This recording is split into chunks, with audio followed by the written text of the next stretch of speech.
Hello. I was debating about trying to pretend to be invisible at this one to start this one off. But I'm like, no, I don't want to do that. Um, invisible because one of the characters in the movie that I'm going to talk about today, of course, can turn invisible. I'm going to be talking about Incredibles 2, which came out in 2018. So I'm getting really close to finishing up all the Pixar movies. Um, my intention is after I get through the rest of the Pixar movies, which I will review, the last one that I'll probably end up reviewing will be Lightyear, since it's the newest one, and by then it'll be on Disney Plus, and I can get images a lot easier that way.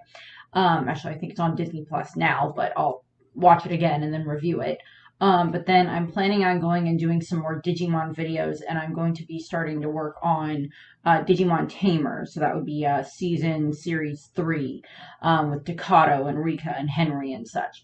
But that'll be a little bit later, and then that'll take the place of like the Pixar reviews for a little while, and then I'll still have like the other miscellaneous Disney and One Piece videos and My Hero stuff that pop up. So as I said, this video is going to be about Incredibles 2, which is, of course, the sequel to Incredibles, which came out in 2004.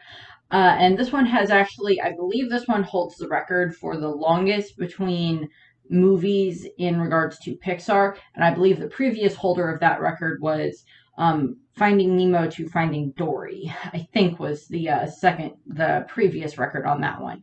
Although there was a fair amount of time between Cars 2 and Cars 3, and between, Toy Story 2 and Toy Story 3. But I believe that The Incredibles 2, Incredibles 2, is actually the longest current holder for that one. And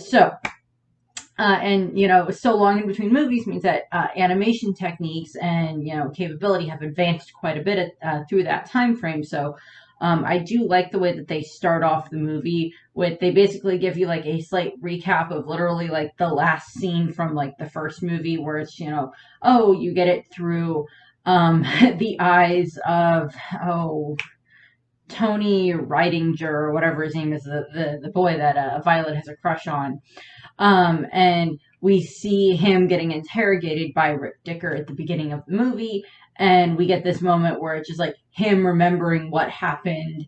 And it's, we get like from his point of view of like talking to Violet at the end of the first movie, and like he says, well, I knew she was there, but then, she seemed a lot more confident recently, and, we got to talking, and I'm supposed to go on a date with her on, Saturday or whatever.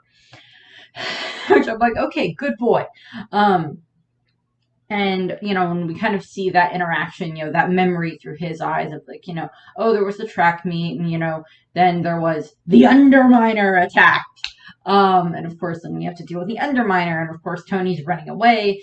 And it's kind of stated that like this movie starts like literally like a minute after like the first movie ended, as opposed to like, jumping ahead 14 or 15, whatever years, jumping ahead so far. So that way, by then, like both Dash and if they did do that jump ahead, Dash and Violet would both be fully grown, and Jack would be, like a teenager at that point in time if they did that. But I'm kind of glad they didn't, because now we just get a little bit more of like the family angst and everything, which I do love in this movie how they do that. But so we see kind of through, we get a little bit through Tony's eyes, and it's him remembering like seeing Violet without her mask on in her costume, and he freaks out and runs away. And then of course he gets his memory wiped by Rick Dicker, and then we cut into where we actually see the battle between the Parr family and the Underminer. And it's Helen and Bob head in to go and try to fight him. They basically tell the kids to basically do civilian duty or whatever, and then Violet has to like keep an eye on Jack, which she does not like. But I mean, it's not that she doesn't like Jack. She loves Jack, but she does not like that she's the one that instantly gets put in charge of having to watch Jack. Well, Dash gets to run around and everything. I'm like, she's the one with the force fields and everything. And when we see that, and we see them have to deal with the Underminer, we see, Bob gets inside of the Underminer's screw Underminer whatever thing, and while he's trying to rob the bank, which admittedly, okay, I give the Underminer props for how he robbed the bank. I don't like the Underminer beyond the fact that he's voiced by, their John Ratzenberger, but he gets props for creativity on robbing the bank of drill a bunch of holes underneath the bank, blow up the structure, drop the bank into the ground, and then get into the safe because now the safe is compromised. And there's a motorcycle going down our street. Waiting. Okay, motorcycle gone. Had a lot of motorcycles come down our street in the last couple of days. Don't know why. But yeah, Underminer, you get props for creativity on robbing the bank. And he's trying to suck all the money up in this hose, and Bob shows up and he's trying to deal with him, and then he gets sucked into the Underminer's vehicle, and then they end up fighting. And then during this whole time frame, the giant drill is actually comes up onto the street, and it's going down the street, and the controls kind of get messed up so they can't steer it, and Helen has to keep getting people out of the way. Dash is pulling people out of the way. He saves an old lady. Violet cuts a bus in half with her force field powers, which I'm like, okay, Doctor Strange stole that from you. Got it. Side note on that, if you don't get it, in the Multiverse of Madness, one of the first things we see Strange do when he's fighting a monster is saw a bus in half that gets thrown at him, and Violet basically does the same thing. So it's either Sam Raimi saw what happened in Incredibles 2 and took that, and it was just we're gonna slice a bus in half with a buzzsaw spell the way Violet did. Sorry, I just had to point that out. I just wanted to point that out because I like that. That's funny. And I rewatched Doctor Strange in the Multiverse of Madness recently with my mom. So that way she's seen it. But so we see a lot of that with the way that the families having to interact. They're kind of fighting over who has to take care of Jack and passing him around like he's a hot potato. Violet gives him to Dash, and then Dash gives him to their dad, and then they end up, Violet gets Jack back to herself. Bob gives her Jack, and then, they do end up kind of stopping the Underminer's thing with Frozone's help, and, Helen and Bob working together to kind of destroy the boiler, I guess, inside of the drill so it can't work anymore. Unfortunately, it still ends up actually hitting, I believe, City Hall and causing some a lot of damage to City Hall. I don't think they ever said that anybody actually got hurt during this, but there was a lot of, damage, collateral damage, and everything like that. And, Violet uses her force field to protect them. As I said, Frozone has shown up at one point in this, and he kind of dashes off because he's okay, I gotta get out of here, and he dashes off. And then we see the Pars unfortunately end up kind of getting arrested, and they're kind of interrogated, and then we see Rick Dicker there, and he explains, he gets them out of there, and he takes them to this hotel, and he's just okay, so the super relocation program is being shut down because any politicians that were on the fence about what was going on with the super relocation program basically just turned tail, and now they're no, we need to just get rid of the supers in general, or we can't support them anymore. And so he's just I can put you up in this hotel for 2 weeks. That's the best that I can do for you. And, we know that Bob and Helen have had a really good relationship with Rick Dicker. We know that he's helped them get out of a lot of different scrapes over the years and everything to help protect them and their kids and everything. So we see that. And one of the things is, Bob tells Rick Dicker about the fact that, okay, so Violet said that this boy from her class saw her without her mask on, gives him his name, and, that's why we get, Rick Dicker having to interrogate Tony, which I just feel so sorry for Tony, in that regard. And, so the Pars are at the hotel, and then, we see them have this, family dinner, kind of similar to the family dinner that we see them have in the first movie.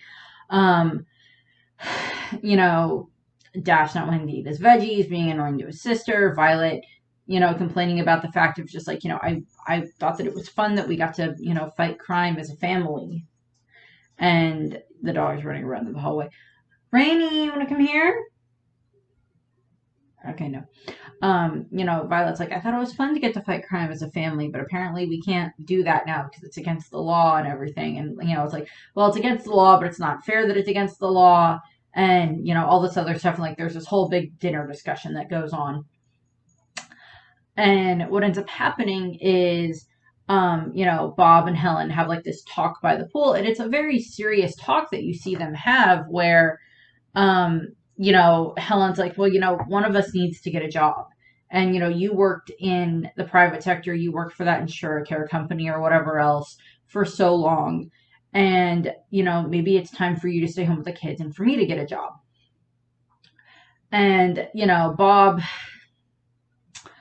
and in actuality, the Incredibles time frame is supposed to take place in like the 50s going into the 60s time frame. So it is still kind of like, you know, the woman having a job isn't unheard of, but it's more kind of socially acceptable for the man to have the job. And of course, Mr. Incredible is very masculine, very much wants to be able to provide for his family and everything along those lines, thinks that that's part of his duty is to provide for his family, that's part of his job. He's like, well, if I can't be an actual hero, then I need to at least do something that like makes me feel like I'm doing a good thing for my family.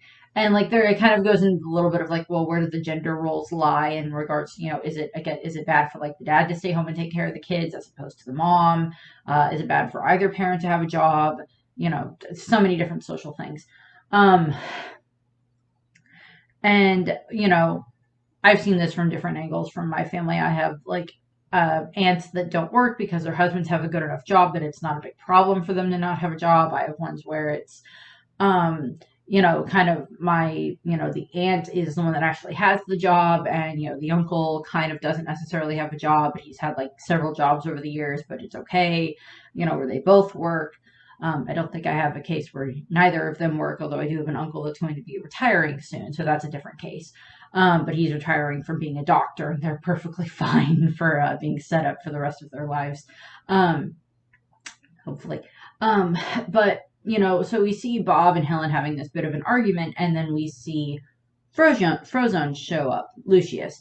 And he explains that when he was running away, when he was, you know, kind of escaping from, you know, the police, he explains that, well, I got, you know, this guy came and talked to me, and it's actually this guy that's in this really nice limo, and he, you know, it's the driver, comes and talks to Frozen and says, you know, isn't it bad that the superhero is being illegal and everything? And it's, you know, he explains, Lucius gets explained to him that, okay, so there's this guy called Winston Dever, he owns this place called DevTech, and he wants to meet with him and Bob and Helen, you know, Mr. and Mrs., you know, Mr. Incredible and Elastigirl and Frozen. And you know, he's a superhero nerd. You know, this tech company and everything, he worked with Rick Dicker. You know, Lucius like checked him out and like verified that he's a legitimate, like what he's saying is legitimate in regards to you know, his credentials and everything, which, okay, I like that as opposed to just going, oh, we'll just go talk to this strange guy that I got the card from and he runs this tech company. It's just like, no, he actually, like, Lucius looked into him to verify what he was being told was true. In regards to where kind of, you know, Winston Dever stands on superheroes and society and stuff like that. And, you know, it's like, you know, well, if we go and talk to them, he wants to see about what he can do to try to get superheroes, you know, legal again. And just like, okay, well, you know, let's go do this. And, you know, they head off and they all have like their classic superhero suits on. So, like, you know, Frozone has his suit that we've seen in him, and like Elastigirl, you know, Helen's in like the red and silverish suit, and, you know, Bob's in his blue suit and everything. And they head off and they're, you know, leave Dash and Violet and Jack at the hotel. And they head off, and the adults go and they talk to, you know, they go to DevTech and they go and talk to Winston Dever. As I said, he's the head of DevTech. He explains that, you know, oh, my dad was this big supporter of superheroes. You know, he helped with, you know, different funding, and, you know, was friends with superheroes, had like direct lines to like these, you know, two other superheroes that we've, you know, were heard mentioned in the first movie, and stuff like that, that were like friends of Bob and Helen and such. So we see that, and we meet his sister, Evelyn. And, you know, it's, you know, Winston is kind of like the head of this company, sells everything from like DevTech and everything. And like Evelyn is kind of the inventor of everything at DevTech. She is, the two of them want to try to get superheroes, you know, legal again and help them and everything. And they explain that, and Winston does this great, show, or not show, but great, pitch, where he's just like, okay, and he's a salesman, so you see this coming into play. And he's like, okay, so here's what it is. When people see the destruction of what's going on, they just see the destruction and the aftermath, and then they see you, so they associate you with the destruction.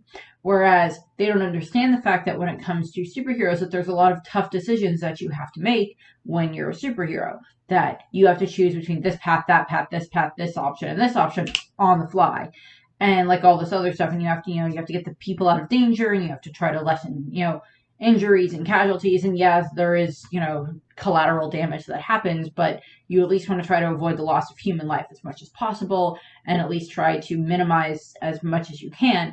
And, he kind of points out that, Mr. Incredible isn't necessarily the best when it comes to minimizing damage. Even with Frozone, ice to a degree can cause damage, but, it'll at least melt. And, with Elastigirl, she seems to be the one that has the best track record for not causing as much damage. And everything, which is like, I just kind of like that joke in that regard against, against Bob in that way. It's just kind of like this jab at Bob. But they explain that the way that you can kind of try to fix this image that the superheroes have is that in each of their suits, they would embed a little tiny camera that they would use to be able to show the public what the heroes have to do, like choose between this option and that option and everything like that. And, and this little tiny camera that, like, that Evelyn invented. And, it's like they give the offer. It's just like, we want to bring superheroes back, and we want to use Elastigirl as the poster child. And she's like very, not sure about this. And we go back to, the hotel, and Bob and Helen have this, like, this argument and this discussion that, like, parents have, at night when you think the kids are asleep, and, arguing while you're brushing your teeth and everything. And, we see this moment where Bob just kind of has to, like, swallow his own pride, and it looks really painful when he's just like, I really think it would be a good idea if you took the offer from Winston, and I'll stay home with the kids, and you go and do that. And it's just like he's gritting his teeth the entire time, and it's just so funny. And Helen's like, ooh, that looked really painful. And of course, part of this movie is, Bob kind of dealing with his ego is, of course, part of the movie. A little bit, the first movie is kind of with that as well, but this one is very much with Bob dealing with his ego. And what we see happen is, Helen decides that she's going to agree, and, the next day or whatever, the Parr family is moved into Winston's house that he, like, I guess recently bought or whatever, and he's just like, okay, so you guys can live in this house, and it's this huge mansion, and it's like a really cool looking house. So it's, that type of a thing. And, there's a pool, there's a huge yard, we have Dash running around the building, like exploring everything, messing with all the different stuff on the remote, and everything. So that's just kind of funny that we see there. Seeing this, stuff with Bob, with the, Dash and everything. Hyper child. And what we see is, then we cut to, Elastigirl has her new costume, which is not, very, very specifically mentioned, not made by Edna. Made by someone called Galbaki is the way that they describe it. And, Helen, they go down to the garage, and they see Helen's new, like, Elastigirl motorcycle that they developed. And she was like, oh yeah, I used to have a motorcycle. I also used to have a Mohawk. Bob, what? I didn't know that. I was like, you didn't miss much. And, he was like, I can take care of the kids. It's fine. You go and do this. And, Helen heads off. And, it's like, we get this scene where it's just like Helen, riding around on her motorcycle and everything, riding past a bunch of people that, like, recognize her. And they're just like, hey, it's Elastigirl. And they're really happy to see her. And, we see them head off, and she heads off to go work with Winston and Evelyn and everything. And Bob's, of course, left at home with the kids. And during this time frame, Evelyn or Helen goes to its new Urbum, I guess, New Urbum City or whatever they say. It's like it's the playground for superheroes because there's so much crime that happens there. And during that time frame, we see this moment where, we see it that, Helen is just waiting, and they get like this call that, oh, there's like this threat to like this new high speed monorail that's being built, and it's supposed to open today. And there's this threat to it. So Helen shows up there, and they end up finding out that the train gets hijacked. And so Helen is, chasing after the train, trying to fix everything, all that fun stuff, and prevent damage and everything. And Helen ends up, getting the train stopped like just in time, like cutting it very close by a hair. Nobody on the train gets hurt. I don't think there's any civilians outside of the train that were hurt, as far as I'm aware. Her motorcycle kind of gets blown up, and there's a little bit of like collateral damage in regards to stuff, but not too much. And she goes and she kind of interrogates the person that was supposed to be in control of the train, the conductor, and he's like, I don't know what happened. And we see that, oh, there's this person called Screenslaver is one that actually hijacked the train, kind of like hypnotizing the driver and hijacking the train. And so Helen's like, okay, well, that's apparently the person that I now have to deal with. And she's like, oh, this will be fun. And then we cut to Bob having to deal with the kids. And during this whole time frame, Bob, Dash needs help with his math homework. Bob has to, of course, make sure that the kids get to school on time and everything, and get to the bus and everything, and have like a good breakfast and everything, and all this other stuff that we see with Bob and the kids and everything. And like Violet's like, so mom has to go break the law, being a superhero, so that way we can fix the law, so that way she can be a superhero, and so we can all use our powers. Bob, kind of, yeah. I love Violet in this movie. She's much more outspoken than she was in the first one. We see that she's gained confidence in herself and in her powers, and we see a lot of that. And it's just really funny for the way that she acts and everything. And what ends up happening is, Bob, of course, is having to take care of all the kids. He's at home alone. It's him and Jack when the kid, and Violet and Dash are at school and getting the kids from school and everything. And having to deal with Dash's math homework, which I can relate to this entirely, where it's just like, but that's not the way that they taught us to do math. Why would they change math? I could so relate with that, because I've had to help my nephew with his math homework. And I'm like looking at the stuff, and I'm just like, well, I don't remember how to do this. It's multiplying fractions and whatever. And I was just like, okay, I remember how to do this. But the way that like they're showing the kids how to do it, I was like, I didn't learn it that way. My nephew, that's not the way they taught us. It's like, stop changing math, people. Change the math, and the parents or the aunts or the uncles or the older siblings can't help if you change math.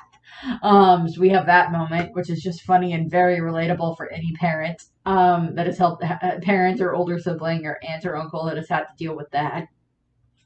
So we see that. And then, Bob is just getting very worn down because like Jack keeps like sneaking out of his room and everything. And, at this point, it's like the audience knows that Jack has powers, because like the audience kind of saw what happened at the end of the first Incredibles. And of course, in the Jack attack, thing from the first movie that they had for like a little short with him and Kari. And Kari's not in this movie at all. Don't know why, but I loved Kari in the first movie. Wish they brought her in for this one. But they didn't. But we don't, the family doesn't know about Jack having powers, so it's just like as the audience, we know it's like, well, his powers is helping him, but we don't know how yet. And Jack keeps sneaking out and everything. And what ends up happening is, Helen, stopped the train, and then she calls Bob, and she's like, I got to stop a train, and it was great. And she's just like so happy about it. And Bob is like watching the footage, and he's like, he's happy for her, but he's also just really, really frustrated over the fact that he's just like, now I'm not the one that's out, like actually dealing with everything right now.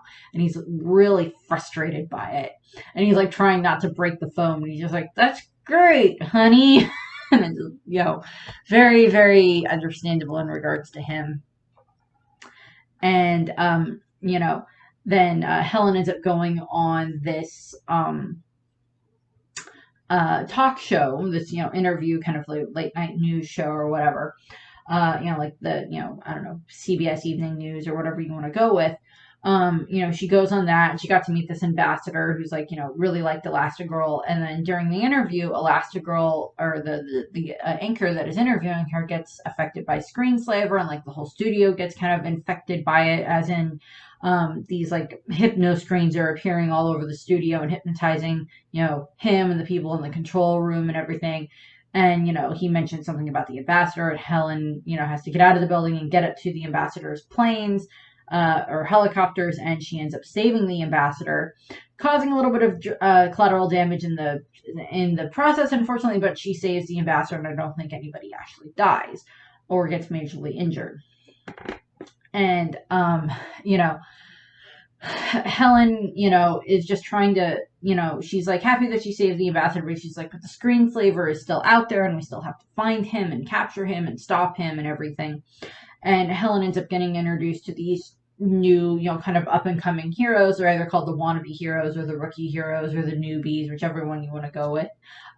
There is Void, who I really like, who is just, she's the girl with the greenish hair, and she can, make like little voids, like picture Portal, the game Portal, just like portal opens up here, and then like you just like in a loop and everything. Like she can control where the voids pop up. There's Electrix, which is an electric guy. There's Reflux, who is like this older guy that can belch up lava. And sorry, it's Helectrix is the electric guy. Then there's Screech, who is like an owl man. Then there's Crusher, who can like crush things, I guess, within a certain distance of him. And then there's Brick, who's just really big, strong woman. I am Brick. I am from Wisconsin. Okay, that's good to know. And Void acts the way that I would probably act if I was ever around any like, celebrities that I really like. Oh my god, you're so good. Hold it together, Amanda. Oh my god. Like, I love Void. She's great. She's my new favorite character in the whole movie. Violet is, I think, my favorite character in the whole movie, but Void is like one of my second favorite characters in the movie, second or third. And definitely my favorite out of all the new ones that they add in for the movie, for Incredibles 2, because I just love her. Because I would be her in that regard of just like, oh my god. It's like, I have powers. What do I do with them? So like Helen gets to meet them and see how she's like actually like kind of encouraging them to come out of hiding and everything. And Helen and Evelyn actually end up talking. And she like asks Evelyn, she's like, well, since you invent so much, do you think that you could invent like a tracking device that would allow me to kind of like track Screenslaver's signal? And, Evelyn's like, oh yeah, I can do that. That shouldn't be too hard. And like we see them getting along really well. And Evelyn ends up, just like, well, I'll call in and do that. Helen's like, well, I'll call in, I'll do this interview remotely tomorrow night, and then I can use that to be able to like figure out where Screenslaver is, because he's bound to want to he's bound to want to try to stop me again. And just like, that's a great idea. And they work on planning all that out, and so they're working on that. And then we go to Violet is supposed to have her date with Tony, and she goes off to go on the date, and Tony never shows up. And she, of course, comes home and she's really sad, and she ends up like getting ice cream out of the fridge. And I was just like, I don't think I've ever quite done that. Where it's just like, screw it, I want ice cream. It's just like after you get a breakup, screw it, I want ice cream, and I'll eat the entire thing. I don't care. I don't think I've done that, but I can perfectly understand where Violet's coming from. And Violet ends up finding out that Tony actually had his memory erased. And it wasn't just like his memory of like that day, it was his entire memory of Violet. And Bob ends up calling Rick Dicker, and he's just like, oh, well, you accidentally erased all of Tony's memories of Violet. And, they were supposed to go on a date, and he didn't show up, and she's really upset about this. Rick's like, oh, sorry, because he's like packing up his office. He's got like the Hawaiian shirt on because he's like retiring or whatever. And he's like, oh, I'm sorry about that. Yeah, he works at this place called the Happy Platter. That's his parents', restaurant or whatever. And it's just like, okay, so Bob's intention is to take them there, but like Violet had like gone and like talked to Tony at school, and she was like, we moved and we had a new phone number, and I wasn't sure if you got it, even though I put it on your locker and permanent marker. A little bit stalkerish there, Violet. A little bit stalkerish. And he's just like, yeah, I don't know you. And, Violet's like, of course, very upset about that. And at one point when she hears about, that Rick Dicker was the one that, messed up Tony's memory, she like takes her superhero costume, which is supposed to be kind of like nigh indestructible, and she throws it into like the sink down the like garbage disposal, and she turns on the garbage disposal, and we just see the arms of the suit just like flapping around outside of it, and she like tries to pick it up and like bite it, and like she can't destroy it. She's just like, I renounce being a superhero. I will renounce all of this. And she's just like very angry and everything. And I love Dash at one point. Is she having adolescence? I love Dash. They got pretty much everybody else back to do their voices. Unfortunately, the boy that played Dash in the original movie grew up, so they had to find a new little kid that can come in and play Dash. So is she having adolescence? And of course, Bob tries to fix this. He takes them to the restaurant where Tony works, and of course, Violet just gets extremely embarrassed by that. And of course, it's just not going well. Dash is, embarrassing her even more. Her dad's embarrassing her even more. And what ends up happening is this is, of course, when it's kind of revealed that Jack Jack has powers, because Jack Jack ends up going and like he's, up late one night after Bob like fell asleep on the couch because Jack Jack wouldn't go to bed. And Jack Jack ends up seeing this raccoon out in their yard, and he thinks that it's a burglar. And Jack Jack goes and he fights the raccoon. And of course, we kind of see some of other Jack Jack's other powers that we saw pop up in the first movie. We see that he can turn himself on fire. The laser eyes are new. I feel so sorry for this raccoon. Feel so sorry for this raccoon. Because like Jack Jack has laser eyes, Jack Jack can set himself on fire, Jack Jack turns into like this gremlin looking thing, and that's kind of why I went with like this is a Hulk shirt. Because like, he kind of hulks out, turns into like little red gremlin thing, and it's just funny. And, I feel so sorry for this raccoon. It did not ask for this. It was just trying to steal a chicken leg out of the trash can to go eat. And, Bob ends up waking up because he hears the kerfuffle, and he goes outside and he sees Jack Jack using his powers, and, the raccoon runs off, and he's just like, oh my God, you have powers. This is great. Jack Jack sneeze, fireball, lasers. Bob, okay, maybe not so great. And, he can like multiply, and, during this time frame, Bob is like trying to deal with Jack Jack, and, Violet is not happy at Bob. Dash still needs help with his homework. Bob kind of figures out a little bit of it, and he works on getting, he's like, okay, well, Helen's off doing this. I got to at least do my best here with the kids. And, he gets Dash caught up in his homework, but then there's more homework. And there's this moment where it's like Helen's trying to deal with something, and like Dash called her. It's like, Mom, I can't find my high tops, and Dad won't call you, so I'm calling you. Do you know where they are? And it's just like Dash pour it out of his mind. And then Helen's like, I'm kind of busy at the moment, honey, but look under your bed. Click. I'm pretty sure I've had that conversation with my mom, although sometimes it's the other way around. Her mom's like, where did this go? Me, look in your dresser. She's like, me sitting there on my phone. Look in your dresser. It's probably there. Because sometimes I'm the other half of my mom's brain. And so it's just like other angle of that. And what ends up happening is, of course, this is when it's revealed to the kids that Jack Jack has powers, and Bob is getting extremely frustrated with this. And, Jack Jack can go into a void, and he can go somewhere else, and he can like teleport, and he can like pass through solid objects and go into a fourth dimension, and like, all this other stuff. And they're just like, oh my God, what is going on? And like, there's so many of these other powers that he has.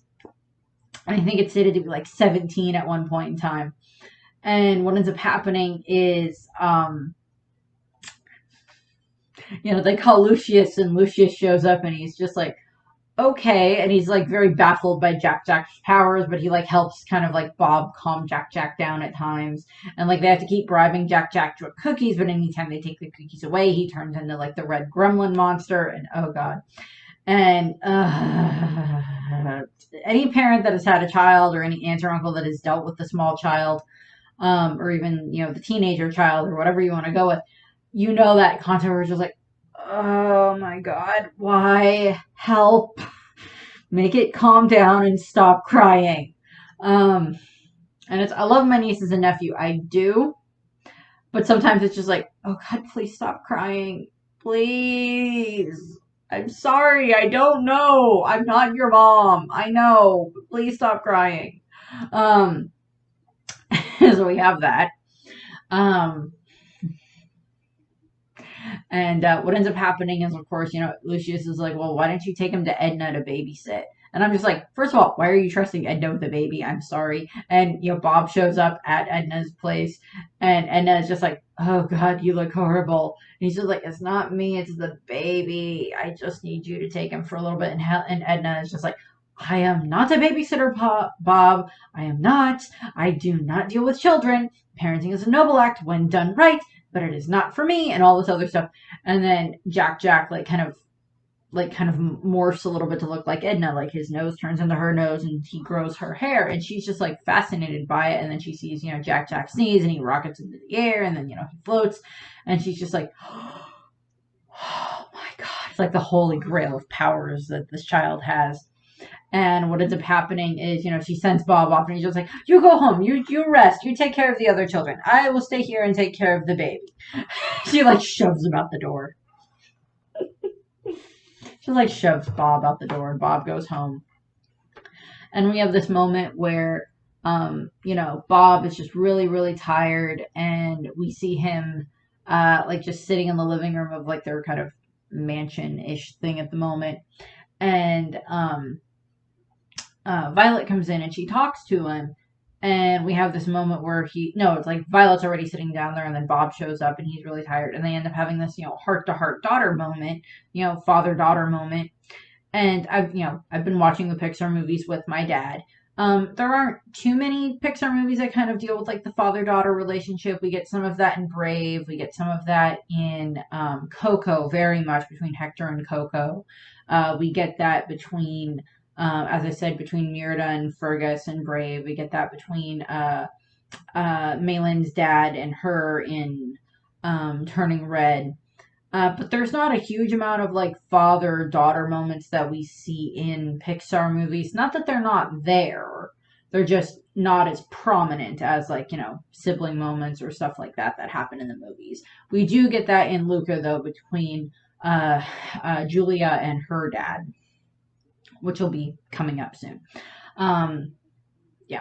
But like, we see Violet and Bob kind of like talk and everything, and he's just like, I'm sorry that I haven't been, as good of a dad right now as I needed to be and everything. And he's just like, I'm sorry about what happened with Tony. And, he's like, I'm sorry I haven't been a good dad. And she goes, yeah, no, you haven't been a good dad. You've been a super dad. And she, she hugs him, and then, Bob just ends up like sleeping on the couch for like 17 hours, apparently. And during that time frame, Helen has this moment where she goes and, she does the interview, and she uses the tracker that Evelyn made, and she, tracks her way through the city to, Screenslaver's apartment. And she gets in there and she finds all this stuff about like researching hypnosis and different tech and everything. And that, and like in the background, while we see her like swinging through the city, trying to get to where Screenslaver is, we get this great speech in the background about how much we depend on screens and technology and everything. You don't play games, you watch game shows. You don't you don't talk, you watch talk shows. All this other stuff. It's like this. Screenslaver in the speech has some valid points. I'm not going to argue with that. Methods need to be worked on, but overall, but what ends up happening is, Helen finds his lair, and she gets inside. And she ends up having this, kind of knockdown, drag out fight with the Screenslaver. And she does end up winning and capturing him. but it turns, it's just this kid that just claims to be the pizza guy. But it's like, oh, she saved him and everything. And, and then we have like this party at DevTech with like, her and, the other heroes and Devil and, Winston and Evelyn and everything. And, it's just like, we caught Screenslaver and, now we're going to have this, this, thing where it's just like, a bunch of, people are, a bunch of countries are going to like, repeal their superhero laws and everything so the superheroes can come back and everything. And, it's like this whole big party and everything. And Helen ends up actually kind of figuring something out about Screenslaver. And she goes and she does some research, looking through stuff in regards to Screenslaver. And like Evelyn comes in and they're talking. And Helen ends up, she has like the Screenslaver's mask that she was given as like, like a keepsake to a degree, like a victory trophy type of a thing. And she ends up figuring out that maybe the boy that they captured was actually just a pizza guy. And she like, pulls out the mask and she pulls out, these, kind of a mask goggle looking things, hypno goggles. And, Evelyn's in the room with her. And this is where we get the turn in the movie, the plot twist, quote unquote. Not quite M. Night Shyamalan level stuff here, but, but the plot twist where it's, Evelyn forces the mask onto Helen, and that basically hypnotizes Helen and, renders her unconscious. And, Evelyn, Helen had figured out that, Screenslaver was still out there. And, kind of during this moment, we get kind of a little bit where we see, like, in the, we have, like, Edna dealing with Jack and everything, like, all of his different powers and her, like, floundering all over the place and everything, which is just kind of fun. And there's, like, I think there's, like, the short on the DVD that is about that, Anti-Edna. And then,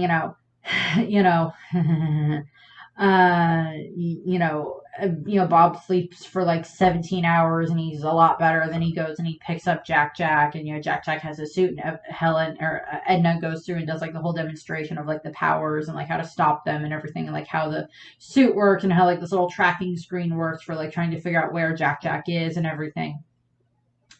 And Bob goes home, and Edna's like, I will, babysitting this one anytime, I will happily do. But I want the rights to be Elastigirl, Frozone, and Mr. Incredible's exclusive designer. And he's just like, yeah, that's fine. Because like she's not the designer, and she was very angry about that.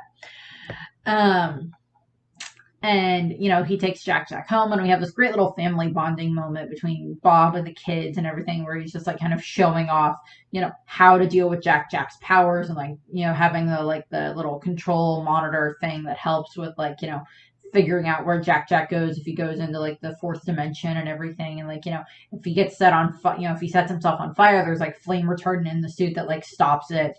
And like it's actually like safe for Jack to eat, so he's fine. And we see that happen, and like, they're just having fun and relaxing. And then we have this moment where Elastigirl, she wakes up and she's kind of in like this cold storage freezer area. And she kind of, we see Evelyn there. And, yeah. And we see Evelyn there, and she explains to Elastigirl that, okay, so, yeah, no, I've been the Screenslaver all along. It's, my intention is to actually make it that superheroes are never going to come back, because she explains, and we kind of got a little bit of this backstory earlier, because Winston had explained that their mother and father, that like the night after superheroes had been like banned or whatever, they had their house was like broken into, and they tried calling the superheroes that were their, that they had direct lines to, but they didn't answer. And then of course their parents were shot and killed by the intruders. And Evelyn is just like, my little brother inflates it that, oh, superheroes went away because, mommy and daddy went away because superheroes went away, where it's just like, no, our parents were weak. They relied on them. They didn't just go to the safe room, blah, blah, blah, blah, blah. And how angry she is about that, and how angry, Evelyn is about the way that, society relies on the superheroes and everything like that. And how, just how angry she is about that in general. And I mean, like, there are times where she brings up good points, but she's still going about the wrong way of doing it and trying to fix things. Um, and we see that in the show, in the movie, and she explains to Elastigirl, my intention is to have you and a bunch of these other heroes, end up causing a huge amount of problems, and that way superheroes will never be allowed back into society, and superheroes will never come back, type of a thing. She's willing to kill however many people it takes or sacrifice them or whatever she wants, innocent people that didn't do anything wrong and everything. And she's ready to use, Elastigirl and Frozone and Mr. Incredible and everything as much as she can to try to, get her goals. And what ends up happening is, she, then, hypnotizes Helen again, and then she, calls Bob and she calls Bob with, like, I guess the distress phone that they have, and she's like, okay, so Helen's been affected by this current slaver and we need your help and everything. Bob heads off, and he calls Lucius, and Lucius shows up at the house to try to help take care of the kids. Well, he's gone because he's just not sure. And before Lucius can show up, Bob heads off, and he goes and he gets to DevTech, and Elastigirl, being controlled by Evelyn, ends up tricking Bob and getting the glasses onto him. So now, or the hypno goggles onto Bob. So now he's hypnotized as well. And, the kids are left home alone, and, like, they get their suits on. Earlier in the movie, we had seen this thing where, like, Bob was watching TV, and it had been apparently that the Incredibile had been found, and that he was just so angry because, like, for the past 15 years he was told it was beyond repair, and that, like, nothing ever, they couldn't fix it and everything. It was like it was bought by some billionaire or whatever, and Bob just wants his car back, and he has, like, the remote for the car, and he tries to, he's like, driving it a little bit, like, messing with the guy and everything, and, like, Dash is just like, I want that remote. And Dash got a hold of the remote, and Violet's like, okay, so Dad went to go help Mom, and he called Lucius, so something is happening, so we all need to be in our superhero costumes just to be on the safe side in case something happens. And Dash is like, okay. And, they get all ready and everything, and a bunch of the newbie superheroes shows up, and, they're all wearing the hypno goggles, Void and Screech and Brick and all of them, they're all wearing the hypno goggles. And, Lucius shows up, and he kind of, like, deters them a little bit, and Dash summons the the Incredibile, and Lucius ends up, like, having the Incredibile set up, gets the kids into the car because the car is coded to also obey Lucius. He's part of, like, it'll, like, listen to him, and then he puts the kids in as, like, the ones that now can, like, issue orders to the car, and so we have that, and the car gets out of there. Lucius, unfortunately, gets end up, the hypno goggles get put on him, so he's now under Evelyn's control, and the kids are kind of on their own. It's just like, okay, so the bad guys have Mom, they probably have Dad, now they have Lucius. What are we gonna do? It's just us. And a really advanced tech car like Knight Rider, although Knight Rider didn't exist at that point in time. It's like the Batmobile, and, like, it's just like, okay, well, what are we gonna do? And it's just like, well, we gotta go and we gotta save them. And they make the car can swim, so the car can turn into a boat, and, like, they follow the Everjust, which is DevTech's ship, where they're gonna have this big signing of, like, this kind of treaty for, like, the superheroes and everything, with, like, a bunch of these other superheroes there, and, like, they head off, and, like, they're chasing the boat, and they get on the boat, and the kids end up sneaking around the boat, and Violet goes out and she tries to find their parents, and this whole, like, chasing all over the boat with them and the other being chased around by the newbie heroes, and Violet fights Void at one point in time, and it's just like, okay, you figured out that the goggles are part of the problem because they put the goggles on Lucius, and then he was, like, listening to them. So it's just like, okay, after you knock them down, you pull the freaking goggles off of them, and then you break them, and then you're fine. But it takes them a little while to figure that out. But Violet fights Void, and Jack ends up wandering off on his own because he gets away from Dash. And Violet and Dash are just, like, arguing over who has to take care of Jack and all this other stuff. And just before, when they're gonna do the signing, Helen and Bob and Lucius show up with like the hypno goggles on, and like, they sign the treaty and everything, and they're gonna do this big group picture with like all these other superheroes and dignitaries on the boat. And when Evelyn has even said that like Winston has no idea what's going on. She's just using her brother at this point in time, using him and his company and everything. And what ends up happening is, right before, right after they, sign it and they're getting ready to do the big group shot picture, that's been like live broadcasting and everything around the world. The hypno screens come down, and, Helen and Bob and Lucius come out and they do like this, speech that they're told to say by Evelyn about, being in hiding for so long has made us angry and bitter, and we are now going to take it out on all of you, type of a thing. It's just like, oh god. And what ends up happening is, their intention is to like turn the ship and then make the ship hit this, big city area to cause basically kind of like a terrorist attack, in all honesty. And so, they're having to deal with all of that, which is fun. And, Evelyn's like directing them and everything. And like the rest of the newbies are like chasing the Parr kids around. And eventually the Parr kids end up on the control deck with their parents and Lucius, and Jack via one of his powers is kind of like, telekinetic power, so he can, move stuff.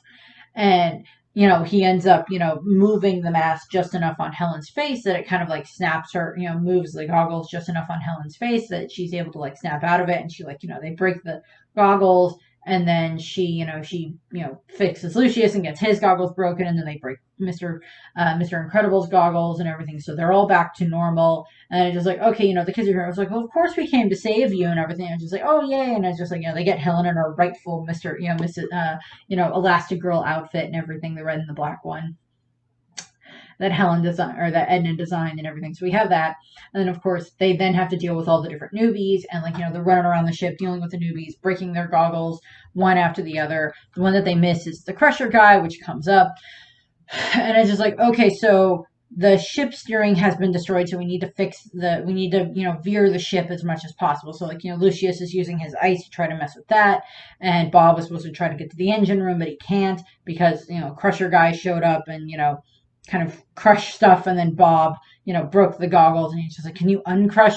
Why would we uncrush? That doesn't make sense. Can you unpunch someone? But like, so we have to deal with that and everything. And, Evelyn had like pulled Winston out of everything. Like they get into this, plane that is a part of the ship, which is already pretty dang cool, and I'll give her that much. And, Winston is very confused, and he's just like, you're just, she like kind of does the explanation of like, I'm doing this for your own good and everything like that. And, Winston, proving that he actually has, to a degree, better morals than his sister, jumps out of the plane. It's not like it had quite taken off yet, so it's not like he jumped out of the plane when it was in the air, but he jumps out of the plane before it can like disconnect from the boat. And he runs back in, he's like, no, I'm going to do this instead. And he chooses the right thing, and he runs in, and, he breaks like the hypno screens that are hypnotizing everybody else that are there. And so it's like, they're at least, not hypnotized anymore. And, so they can kind of be witness to what's going on. And what ends up happening is Void helps Helen get up to the plane. And we have this kind of moment on the plane where like, Evelyn is like slowly lowering the oxygen level in the plane, and, she has like a gas mask on, or, oxygen mask on.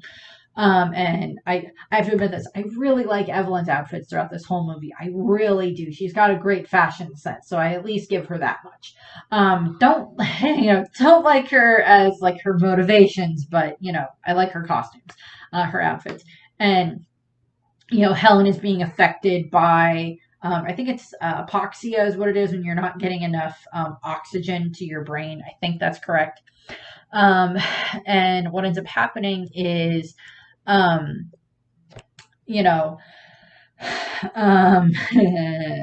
fun. And what ends up happening is, Helen is, kind of getting a little bit loopy of like, lack of oxygen, which, that'll happen. And, so she's like kind of loopy and like trying to deal with like Evelyn. And then she ends up, or Helen ends up grabbing like this flare gun and like at least has enough conscious of mind to like fire off the flare gun. And whether or not she was like acting a little bit more goofy than normal, because one thing we know about Helen from the first movie is that she is a trained pilot. And, she's a trained pilot and that, she knows how to survive. And even if she wasn't a trained pilot, she's been trained in a lot of different, superhero issues. And she's probably had to deal with like planes before anyway. So her maybe understanding, like knows how hypoxia works. And I think that's the correct term I'm using. If I use it wrong, I apologize, but she's like very oxygen deprived. So maybe she at least kind of has been like trained in how to deal with that type of a situation a little bit. So, we have that, and she kind of, used the flare gun to like blow a hole in the windshield, and that kind of sends Evelyn out of the plane, and Helen, grabs, gets into the chair and like, grabs the oxygen mask and like, fixes that, and then Helen ends up, kind of like, I don't remember where she steers the plane. I think she steers it so it'll be like flips on autopilot so it'll like land somewhere, I guess. And then she jumps out of the plane and she's trying to get a hold of Evelyn as like they're falling and everything. And while this is going on, Lucius and Bob and the kids are working on how to like turn the ship. So like Lucius is like messing with like part of the stabilizer things, and Bob has gone and he's trying to like be underwater and like actually physically turn the rudder so that way, the boat will turn the correct way, make it turn. I think it's right is the way that they're trying to make it turn. And so they're all working together and trying to figure out that and get that going correctly. And I think a bunch of the other heroes are like at least trying to help as much as they can, and they do end up getting the ship to turn. And when Helen and Evelyn are like falling, because they're also like kind of, Evelyn's kind of like fighting Helen while they're falling, and Voight is like watching them. And Helen, because she goes into like her parachute mode where she goes very, very, stretches herself out in like parachute mode, like we see her do several times in the first movie and then in this movie. And she like grabs Evelyn, and then Voight opens up her void hole directly, so that way Helen and Evelyn don't like crash into the water or anything like that until they're like safe and everything. And they do turn the ship and they stop the ship, and like Frozone was able to like use his ice to like kind of cushion enough of like the ship so that way it's not going to cause a huge amount of damage like it would have had it not been turned and stopped and slowed down. And so it's just like everybody's just like, oh yay. And then Helen's like, I missed Jack's first powers. It's like, actually you missed his first 17, because there's also a moment where he turns into like this giant baby as well, and I'm just like, oh god, no. No. Small baby is one thing. Giant baby or multiple babies, no thank you. Nope. And it's kind of like, oh, Evelyn's plan doesn't work, and she's very angry about that. And she's like, just because you saved me, it doesn't make you right. And Helen goes, no, but it does make you alive.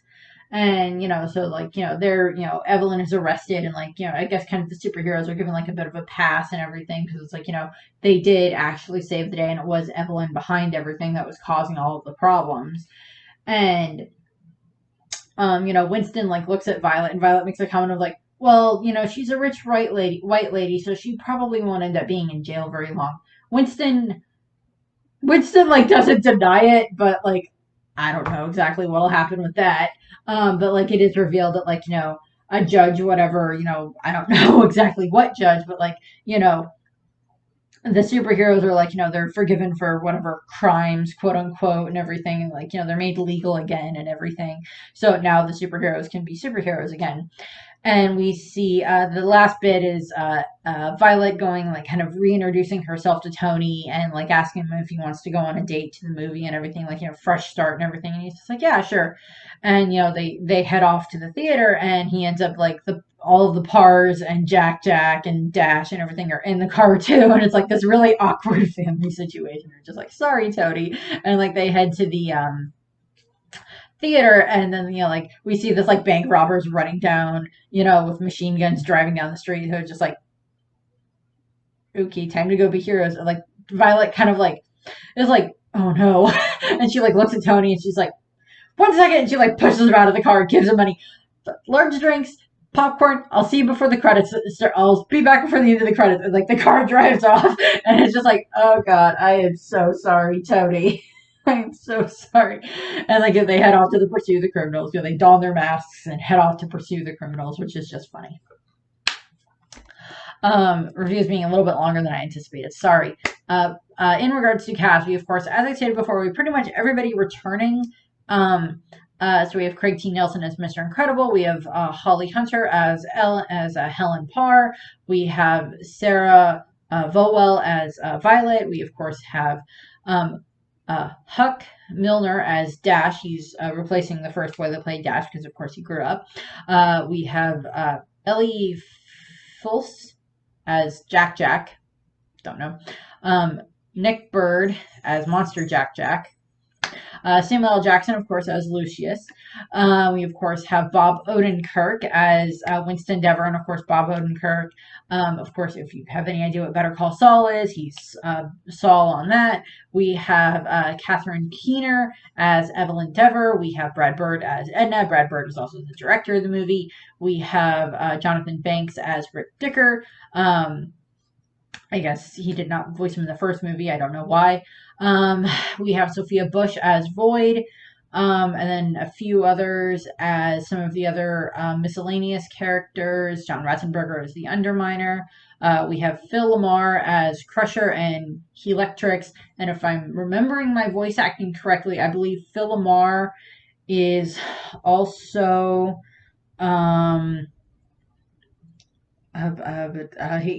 he's Hermes, I believe, on Futurama, if I'm remembering my voice acting correctly.